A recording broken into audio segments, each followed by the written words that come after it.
Doctor talk about some carb addiction cycle. हम एक बार खाते हैं, हमें अच्छा लगता है, थोड़ी देर बाद दोबारा भूख लगती है, दोबारा खाने का दिल करता है। Please. So carb addiction is also like alcohol addiction. एक बार जब आदत पड़ जाती है ना खाने की, तो छोड़ना बड़ा मुश्किल होता है, क्योंकि हमारी बॉडी ट्यून हो जाती है। हंगर साइकिल 2 बज गए, अपने आप पेट में से आवाज़ आ जाती है भूख लग रही है। 6 बज गए, 5 बज गए, चाय का टाइम हो गया। 9 बज गए, डिनर का टाइम हो गया। वो अपने आप, that is a normal again response of the body. आप उसको उसी के अंदर वो चलते चले जाता है। बट वो होता क्यों है? अभी मान लीजिए मेरा शुगर का ये कांस्टेंट लेवल है, 80-90 तो नहीं है। मैं इंसुलिन रेजिस्टेंट रेंज में हूँ, जो मेरे को 110, अभी मुझे शुगर नहीं है पर 110 वाली रेंज में मैं पहुँच गई। मैंने खाना खाया, मेरी शुगर ऐसे ऊपर जाएगी, निकलेगी। फिर मैंने थोड़ी सी सैर करी या मैं अपने काम में लग गई, या मेरी बॉडी के नेचुरल जो प्रोसेस में उसने अपना यूज़ करना था कंजम्पशन, वो एनर्जी यूज़ हो गई। अब वो शुगर नीचे गिरनी शुरू हुई। नीचे गिरनी जब वो शुरू होती है, दैट शुगर इज़ वो 110 मेरा बेसलाइन लेवल था, सपोज वो 105 पे आ गई, तो मुझे लगता है अरे मेरे को तो डिप मार गया। बॉडी का रिस्पॉन्स है, क्योंकि body is use to that 110 का लेवल। फिर मुझे भूख लगती है, फिर मुझे गुस्सा भी आता है खाना ना मिले। इसको हम अब आजकल नई टर्म बोलते हैं हैंग्री, हंगर प्लस एंगर। तो हैंग्री कि मेरे को जब खाना नहीं मिले लेट हो जाए, यार की करे हो, खाना नहीं लाया, टाइम नहीं हो गया, वो सबके घर में होता है। So that is again a sign of insulin resistance. कई पेशेंट्स स्पेशली डायबिटिक्स में देखा है मैंने, उनको ना खाना टाइम पे ना मिले तो यहाँ दर्द होने लग जाती है। दे स्टार्ट फीलिंग कि यहाँ पे कुछ हो रहा है और मुझे खाना दे दो, नहीं तो मैं गिर जाऊँगा। That is also a sign of this. Carb addiction इतनी ज़्यादा हो जाती है because you need to maintain that level of 100 and जो भी आपकी बॉडी का 110 was the example here, but जो भी आपका लेवल है वो आपको मेंटेन करना है। So that is what carb addiction is. वो सेम चीज़ यही साइकिल में दिखाई, सेम थिंग हियर। हमें ये नॉर्मल ग्लूकोज है, ग्रीन वाला में आप देखेंगे ये नॉर्मल ग्लूकोज है। इम्पेयर्ड ग्लूकोज प्रोडक्शन है कि आपने जब खाना खाया वो स्पाइक में गया, जाने के बाद वो 110 का ये बेसलाइन था जो हमारा है, ये ड्रॉप कर गया 105 तक। तो जैसे ये 105 तक ड्रॉप किया, मुझे लगा जी मेरी तो एनर्जी खत्म हो गई, जल्दी जल्दी खाना दे दो, ये क्रैश हो गया। फिर हम दोबारा से खाना खाते हैं। यही साइकिल हम ऊपर से नीचे मेंटेन करते रहते हैं। हम कभी कंसिस्टेंट लेवल ऑफ ग्लूकोज पे नहीं आ पाते कि ये स्टैंडर्ड हमारा 110 का लेवल चल रहा है तो यही चलना चाहिए, या 120 का, या वॉट एवर ये चलना चाहिए। ये हमारे जो अप्स एंड डाउन्स होते हैं ये हमें तंग करते हैं। सो जब तक आपकी मैक्सिमम एनर्जी ग्लूकोज से आ रही है, ग्लूकोज, फ्रक्टोज, लैक्टोज से आ रही है, तब तक आप इसी गेड़े में पए रहोगे। उत्ते जाएगा थल्ले जाएगा, उत्ते जाएगा थल्ले जाएगा। ते ओदा सोल्यूशन है ये,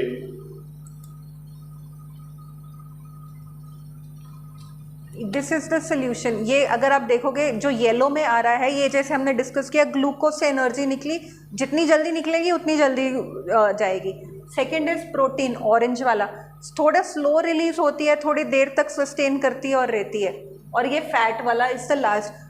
फैट वाली रिलीज ही बहुत स्लोली होती है और वो लास्ट तक काफ़ी देर तक आपको सस्टेन करती है। जब तक आप फैट ले रहे हो और जब तक वो एनर्जी सस्टेन कर रही है, तो वो आपके ऑलमोस्ट 24 आवर्स ले जाते हैं और वो स्पाइक्स आनी बंद हो जाती है। तो if you take a diet which is a component of combination of protein and fat, तो आपका लेवल बहुत ज़्यादा स्पाइक, ऐसे वेव्स नहीं आएंगी, एक stabilised level throughout the body रहेगा। अगर आपकी शुगर ज़्यादा भी है, even if you are a diabetic and you maintain वो स्टेबल लेवल जो हम बात कर रहे हैं, तो वो जो स्टार्टिंग में हमने बात करी थी कि ग्लूकोज टक्कर मार रहा है, वो टक्कर मारना भी बंद हो जाएगा। धीरे धीरे डेफिनेटली कम होगा, that's a slow process, but वो टक्कर मारना कम हो जाएगा। आपके जो इम्पैक्ट पड़ रहा था ऑन योर अदर ऑर्गन्स वो भी कम हो जाएगा। आपको ये भी जान के काफ़ी हैरानी होगी कि बॉडी को एक्सटर्नल ग्लूकोज नहीं चाहिए। आपकी बॉडी, आपका लीवर, अगर आप रोटी ना खाओ, आपका लीवर ही ग्लूकोज जनरेट कर देगा। उसको बोलते हैं ग्लूकोनियोजेनेसिस, एक प्रोसेस है ग्लूकोनियोजेनेसिस। जितना आपको ग्लूकोज बॉडी में चाहिए वो जनरेट कर देगा। ये प्रोसेस ऐसी है जैसे आपने एक बंडल कागज़ का जला दिया, कागज़ तो फटाफट जल जाएगा, है ना। फिर आप लकड़ को जलाते हो, लकड़ थोड़ा हो सकता है आधा घंटा रुक जाए, आधा घंटा पौना घंटा चलेगी। मगर आप कोयला जला रहे हो तो इट विल टेक 2-3 घंटे आपके निकल जाएंगे ना ठीक से। बॉडी भी ऐसी चल रही है। आप जितना हैवी डेंस फूड लोगे, डेंसिटी होनी चाहिए फूड में, वो आपको उतना देर तक एनर्जी प्रोवाइड करती रहेगी, आराम से बर्न होता रहेगा, and you will not have glucose spikes and crushes. कहते हैं ना मूड स्विंग हो रहा है, या कभी तो बिल्कुल एक्साइटेड हो जाता है कोई बंदा, कई बार बिल्कुल डल हो जाता है, वो मूड स्विंग ही यही है, शुगर स्पाइक्स ने बॉडी विच। बच्चों में भी देखा होगा शुगर रश कहते हैं, so that is what sugar rush is, की एनर्जी एकदम आई, यूटिलाइज नहीं कर सके, अब क्या करूं, वो हाइपर एक्टिव हो जाते हैं, then it suddenly crash down, फिर वो थोड़े से वो हो जाता है, फिर कुछ खाते हैं मीठा, फिर वो हाइपर एक्टिव हो जाते हैं। छोटे बच्चों में ये देखा जाता है। लोग यहाँ तक आए, मैं चंडीगढ़ 37 से आई शायद। सर कहाँ से आए आप? मोहाल 3B2 से 3B1। सो सर 3B1 से 81 सेक्टर तक आए। सर ने देखा जाना है, बुलाया है, जाना तो है, गाड़ी स्टार्ट करी, गाड़ी में पेट्रोल देखा, पेट्रोल है। अब 3B1 से लेके यहाँ तक आने में सर को बहुत सारे पेट्रोल पंप्स दिखे होंगे, मुझे भी हर सेक्टर में दिखा 37 से आते हुए। वो उन्होंने ये तो नहीं किया कि यार मेरी गाड़ी 10 किलोमीटर चल गई मैं पेट्रोल डलवा लूँ, मेरी गाड़ी 5 किलोमीटर और चल गई मैं पेट्रोल डलवा लूँ, मेरी गाड़ी 2 किलोमीटर और चल गई पेट्रोल डलवा लूँ। नहीं, उन्होंने देखा एमटी पे नहीं पहुंची ना, फुल करवाई थी, धीरे धीरे स्लाइड करके एमटी पे पहुंचेगी तो फिर मैं पेट्रोल पंप जाऊँगा, कराऊँगा। हमारी बॉडी आइडियली वैसी बनी हुई है। We should be eating 1 or 2 small meals every day. सारा दिन ये जो कॉन्सेप्ट है कि थोड़ी थोड़ी देर बाद खाओ, थोड़ी थोड़ी देर बाद खाओ, ये concept again going back to that 1919 की स्टडी जिसमें उन्होंने कहा था कि शुगर अच्छा है, फैट अच्छा नहीं है, ये वहीं से आई, क्योंकि शुगर खाया स्पाइक हुआ और एनर्जी चाहिए और शुगर दो, तो स्मॉल फ्रीक्वेंट, जो concept of small frequent meals 5 बार दिन में खाओ, ये वहाँ से डेवलप हुआ उस चीज़ को कवर करने के लिए। Ideally it is not the right thing. जितनी बार चाय बिस्कुट खा रहे हो ना आप, वो प्रॉब्लमेटिक ही है बॉडी के लिए। एक बार खा लो, गाय भैंस की तरह चरते मत रहो सारा दिन। रज के खा लो, एक बार खाना है रज के खा लो, बट बार बार घंटे बाद जिथे भी गए चाह पी ली, वो अवॉइड करो जितना अवॉइड कर सकते हो। और जितनी बार हम खाते हैं उतनी बार हम इंसुलिन स्टिमुलेट करते हैं, एक्सेप्ट फॉर वाटर। पानी पी लें तो इंसुलिन स्टिमुलेट नहीं होगा, घी पी लें इंसुलिन स्टिमुलेट नहीं होगा, उसके अलावा जो भी खाएंगे, घी means all fats, fat and water, fat and water do not stimulate insulin. उसके अलावा आप जो मर्जी खा लीजिए, इंसुलिन स्टिमुलेट होगा ही।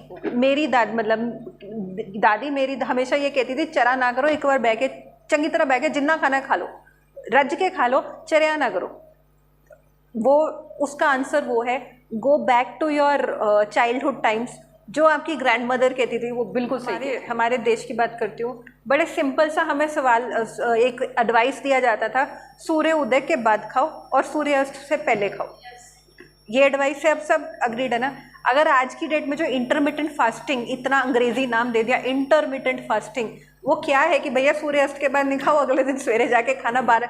उनके लिए तो सूर्य उदय सुबह 5 बजे हो गया, तब लेडी उठेगी, सारा खाना बनाएगी, 10-11 बजे आपको खाना मिलेगा, और आपको शाम को 5 बजे 6 बजे सूर्यास्त होना है, तो ये एक आपको उससे पहले मिलेगा, मतलब एक 10 बजे खाना मिलेगा, एक आपको 4 बजे के करीब खाना मिलेगा, उसके बाद तो आपको खाना नहीं मिलेगा।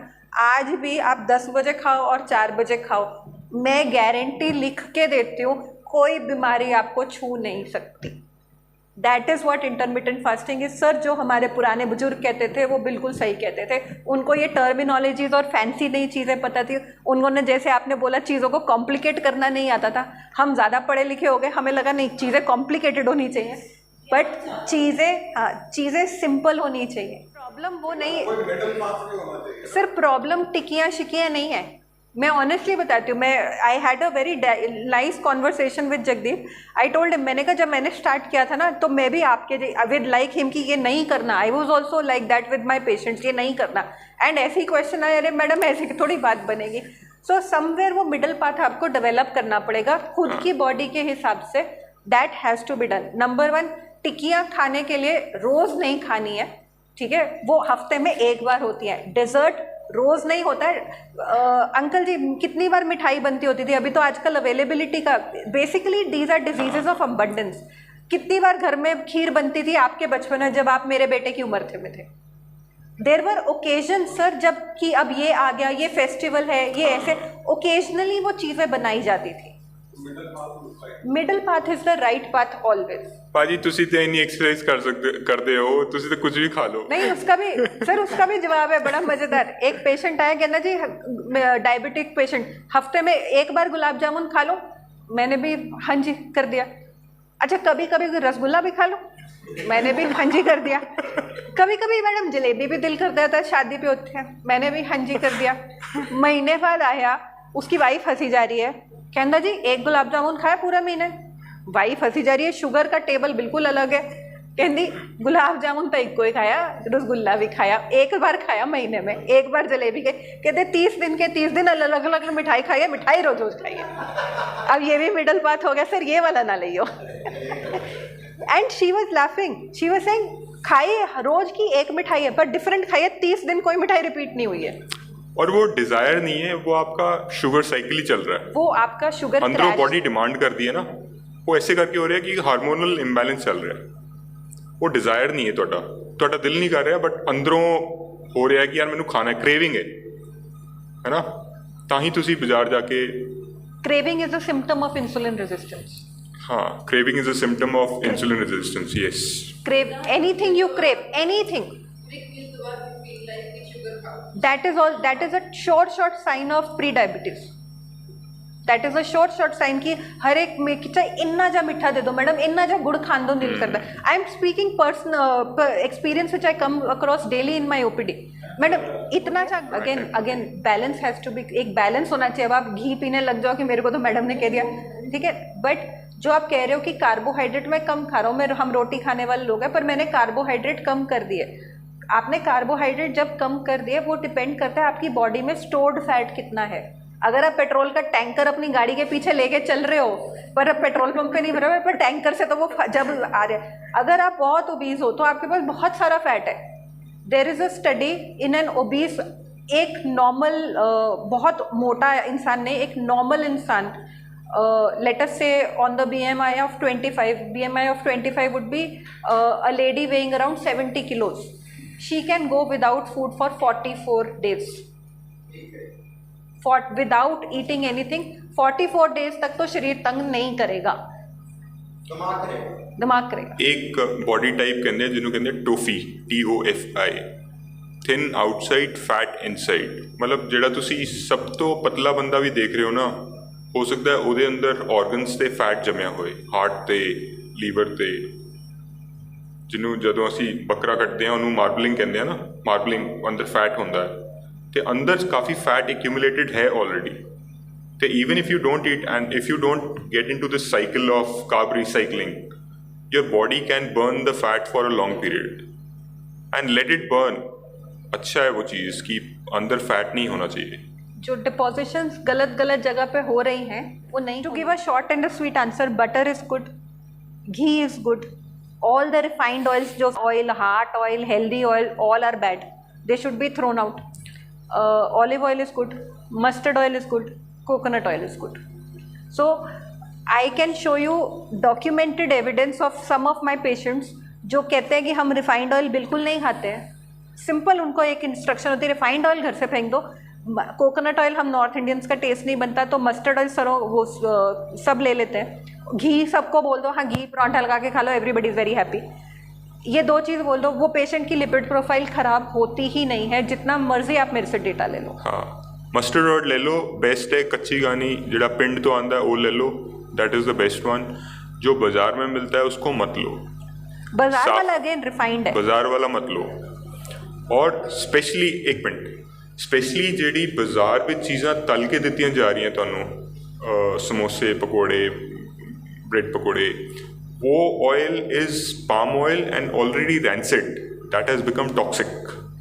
वो इतना उसको यूज़ कर लिया है कि वो गटर ऑयल है, वो तो बहुत ही हॉरिबल है आपकी बॉडी के लिए।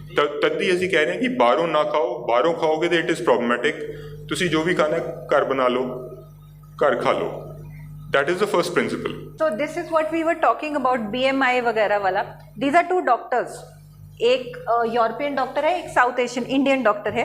यास्किन, वाई पैराडॉक्स, मतलब इनका नाम दोनों का वाई से, वन इज यास्किन, वन इज युडकिन। ये पुणे में है डॉक्टर, और ये यूके में है, लंदन में ही इज प्रैक्टिसिंग। ये स्लाइड मैंने क्यों डाली है, both height same, weight same, height और वेट सेम रहेगा तो बीएमआई सेम रहेगा, बोथ प्रोफेशन सेम, बट वो रनिंग करते हैं और इनका मजाक में कहा जाता है ये सिर्फ लिफ्ट को रोकने के लिए भागते हैं ऑफिस में, ठीक है। बट अगर इनका डेस्क का स्कैन हुआ, जो डेस्क का स्कैन हमें बता देता है सर एक्टोपिक फैट डिस्ट्रीब्यूशन वाले, body fat ectopic, the European doctor had only 9% body fat, whereas the Indian doctor had 21% body fat. So 9% तो हमारे विराट कोहली में भी नहीं है, विराट कोहली का भी 11% बॉडी फैट है। तो this person is more athletic, more fit than the person of same height, same weight, same BMI. So this is what body composition is. Body fat दिख तो नहीं रहा है, जो thin on outside, fat on inside बोला, TOFI, this is a TOFI, he is not a fat person, but he has a lot of ectopic body fat. Ectopic means, ectopic का मतलब जैसे आपने सुना होगा एक्टोपिक प्रेगनेंसी भी होती है। एक्टोपिक ग्रीक वर्ड है विच इट सिग्निफाइज जहाँ पे नहीं होना चाहिए, गलत जगह पे। सो एक्टोपिक फैट मीन्स गलत जगह पे फैट है इन डॉक्टर साहब की बॉडी में और उनके में नहीं है, बाकी पैरामीटर्स सेम है। तो this is our body composition. Since he is a runner, sir आप एक्सरसाइज करते हैं जैसे जगदीप ने बोला, since he is a runner he is more into protein intake पूरा करना है, ये करना है, रनिंग करनी है। सो वो फैट डिस्ट्रीब्यूशन ना मसल में है ना फैट लिवर में है। बट दिस पर्सन, ये तो भागते नहीं है, ये तो मेरे जैसे 8 घंटे बैठ के काम करता है, तो इनकी बॉडी में बहुत ज़्यादा रॉन्ग जगह पे फैट है। BMI is not the right matrix. It has been demolished because people who are muscular would still have a higher BMI. And आपको वेट लूज नहीं करना, ये भी कई कुड़ियाँ बोलती हैं ना, वेट लूज करना है। वेट लूज नहीं करना, फैट लूज करना है और मसल गेन करनी है। वेट तो है चंगा है जो भी है, बट फैट नहीं होना चाहिए। BMI जैसे जगप्रीत ने बोला is a wrong, it is now been demolished. It is not considered anything. Yeah. The new factor that is coming is your waist to height ratio. Waist to height, waist to height मतलब जितनी आपकी height है, आपकी waste उसका आधी होनी चाहिए। Very simple, then you are not fat. This is a, अगर आपका वेस्ट साइज आपकी हाइट से रेशियो में थोड़ा सा ज़्यादा है, 0.5 वैसे बोलते हैं, मैंने हाफ बोला तो 0.5 उसका कट ऑफ है। अगर ज़्यादा है तो with quite some guarantee we as a doctor I can say you have fatty liver. तो फैटी लिवर मतलब गोइंग बैक, देन वो that means you have a cycle of insulin resistance which is already started, because as he pointed out fatty liver is the first sign. So if your abdominal girth is more than your height, more than half of your height, then you already have signs of insulin resistance. मोटा आटा होता था, अभी क्या हुआ है उसको, एक तो 2 चीज़ें हुई हैं। एक तो प्रोडक्शन बनाने के लिए वीट डॉफ हो गई है, पहले इतनी ऊंची होती थी, अब वो डॉफ हो गई है, that is hybrid wheat quality, number 1। Number 2 क्या हो गया, मोटा आटा हमें पसंद नहीं आता। मोटा आटे को इतनी फाइन उसकी मिलिंग कर दी गई है, वो इतना बारीक पीस दिया गया है कि हमारी रोटी बिल्कुल नरम बनती है। उसका दोनों चीज़ों का नुकसान क्या है, हमारी बॉडी में इंटेस्टाइन में जब फिल्टर होके कोई चीज़ जाने, जैसे हमारा वाटर फिल्टर होता है, अगर आपने वो पुराने वाला वाटर फिल्टर देखा हो जिसमें कैंडल लगती होती थी, है ना, अभी तो आजकल RO आ गए, फैंसी चीज़ें आ गई, वो देखते थे, तो उसमें मैकेनिज्म क्या है, उसमें साइंस क्या है, ऑस्मोसिस का प्रोसेस होता है सर। ऑस्मोसिस क्या होता है कि आपने जैसे बचपन में भी हमने पढ़ा है, पानी डाल दिया, फिल्टर होके दूसरी तरफ जाता है पार्टिकल साइज के हिसाब से, बड़ा पार्टिकल इस तरफ रह गया, छोटा वाटर साइज पार्टिकल उधर फिल्टर हो गया। हमारी बॉडी में इंटेस्टाइन में भी जो प्रोसेस होती है that is by osmosis, absorption happens by osmosis. ये ऑस्मोसिस जो साइंस का प्रिंसिपल है। अभी वीट का साइज इतना पतला है कि वो रुकता ही नहीं है। जो फाइबर में मोटा अनाज हम खाते थे वो फाइबर रह जाता था, अब्जॉर्ब, तो फाइबर मतलब अब्जॉर्प्शन नहीं हुआ, वो तो पेट में रह गया, खून में गया ही नहीं। अभी तो सारा का सारा वीट जा रहा है। तभी मोटे, आज की डेट में भी मोटे अनाज की रोटी खाओगे तो वो अगर इतनी स्पाइक करेगा, नॉर्मल आशीर्वाद आटा और ये जितने भी फैंसी आटे हैं वो इतनी स्पाइक करेंगे। So that is the concept behind milling.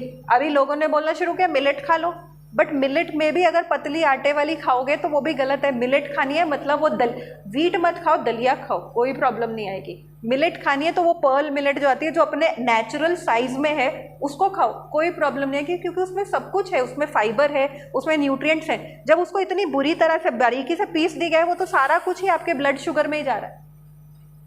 Remove bran, we removed all the nutrients from rice also. We are removing the nutrients and then fortifying with B12. अभी आजकल नया एक रिसर्च शुरू हुआ है, मिल्क विल बी फोर्टिफाइड, जो वेरका का milk plant आएगा will be fortified with vitamin D. Indian scenario, धूप में हम जाते नहीं, दूध विटामिन डी वाला पियेंगे, क्या मजाक कर रहे हो यार, बोलो जाके धूप में 1 घंटा सैर करके आओ।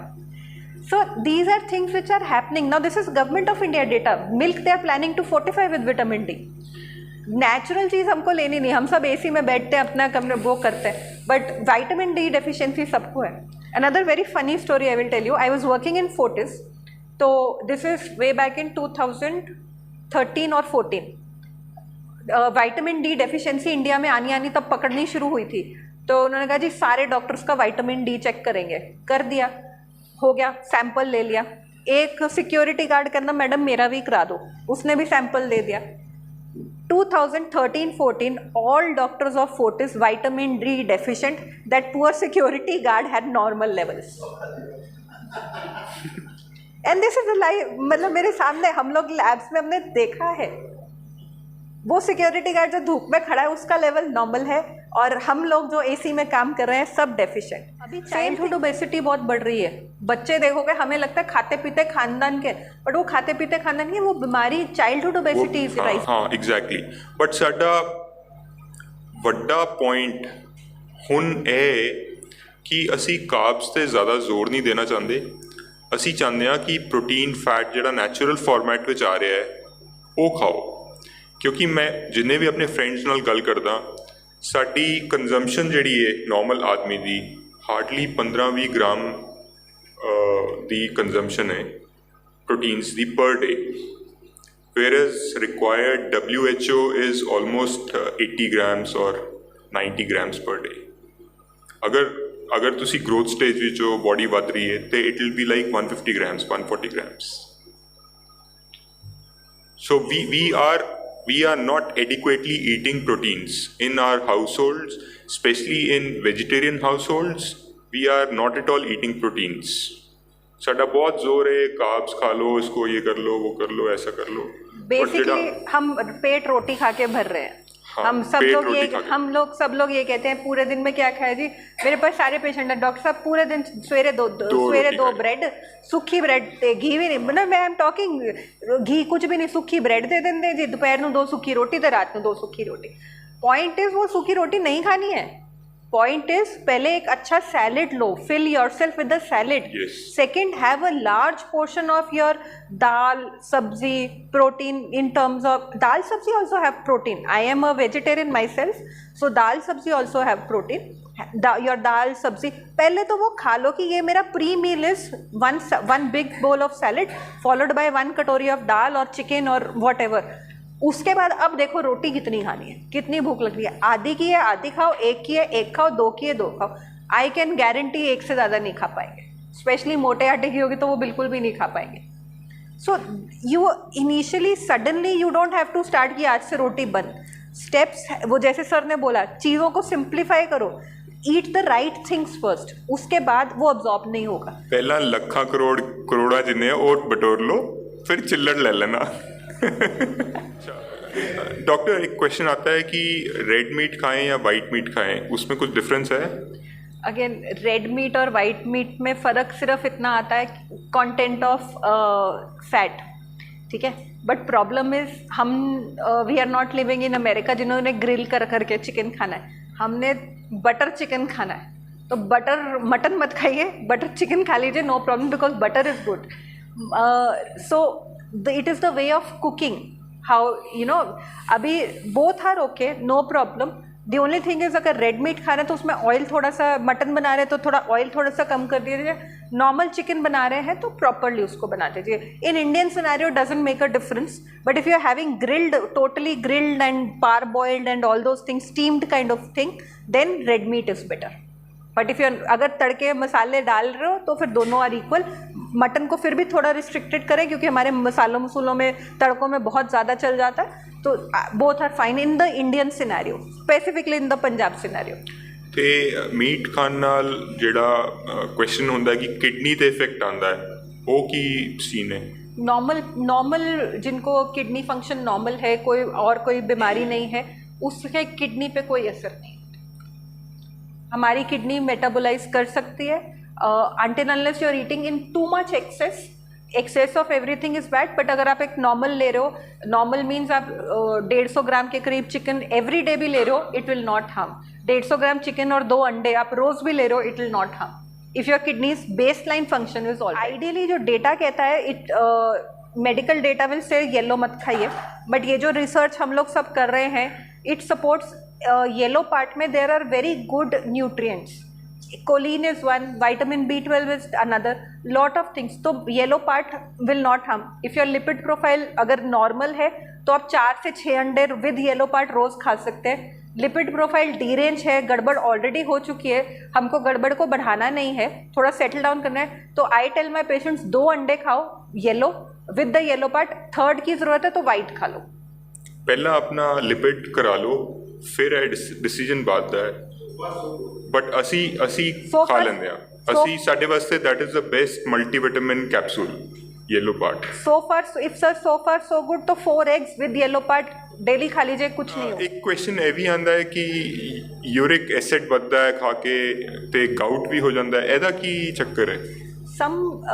बहुत रेयरली होता है ये। कई लोगों में वो mechanism of conversion of protein थोड़ा डिरेंज्ड होता है, उनमें गाउट हो सकता है, तब हम थोड़ा सा प्रोटीन रिस्ट्रिक्ट करते हैं, बट वो 1000 में से 1 में होता है।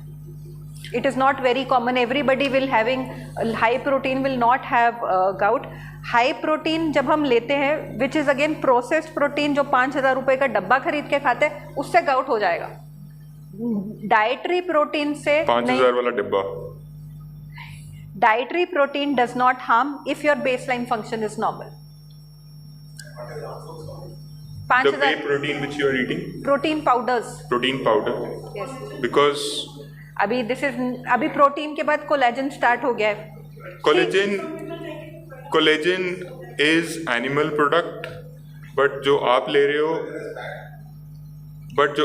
हो वो प्रॉब्ली बूस्टर है। Collagen C is something, now this is very you'll find it very interesting। Collagen is 3 types, type 1, type 2, type 3। जो डब्बों में आती है normally, that's type 1। Bone joints के लिए required is type 2। Type 1 is good for hair, skin, nails. Type 2 आपको मिलेगी आपको मेरी लिखी हुई दवाई में। Type 1 is very good for your skin, hair, nails. No not for growth. वो कहाँ काम करती है, फंक्शन क्या है? प्लांट से कोलेजन नहीं आता, कोलेजन बोन से, सिर्फ बोन से, एनिमल सोर्स से ही आता है, सिर्फ एनिमल ही है। बट वो अभी कोई एनिमल सोर्स से हमने कुछ डिराइव किया, वो करेगा क्या? वो 3 टाइप का होता है, वो तीनों उसके टाइप्स अलग अलग फंक्शन है। जो डब्बों में आते हैं वो स्किन के लिए बहुत अच्छा है। जो बोटॉक्स इंजेक्शन हेमा मालिनी आज तक बुढ़ी नहीं हुई है, वो वाला काम करता है टाइप 1 स्किन के लिए।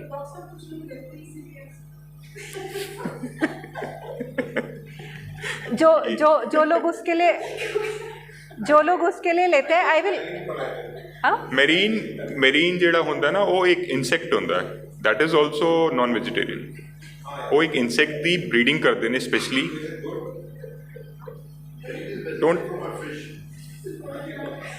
Sir, let me understand। See, instead of going into what is good, what is bad, I would like to understand why are you taking collagen. Maybe I can give you a better alternative. If you are taking it for your youthfulness, look young, stop carbs, try it for a month, take it as a challenge। 4 weeks don't have carbs, आपका कोई पुरानी चोट का निशान होगा, fade होने लग जाएगा। बिल्कुल ठीक गल कर रहे ने। बेसिकली ਅਸੀਂ ਇਹ ਕਹਿ ਰਹੇ ਹਾਂ ਕਿ ਬਾਹਰੋਂ ਸਪਲੀਮੈਂਟਸ ਅਵੋਇਡ ਕਰੋ, ਜਿੰਨਾ ਹੋਲ ਫੂਡ ਖਾ ਸਕਦੇ ਹੋ ਉਹ ਖਾਓ। ਇਹ ਬਾਹਰ ਵਾਲੀ ਚੀਜ਼ਾਂ R ਇਨਫੈਕਟਿਵਲੀ would not be useful for the entire body.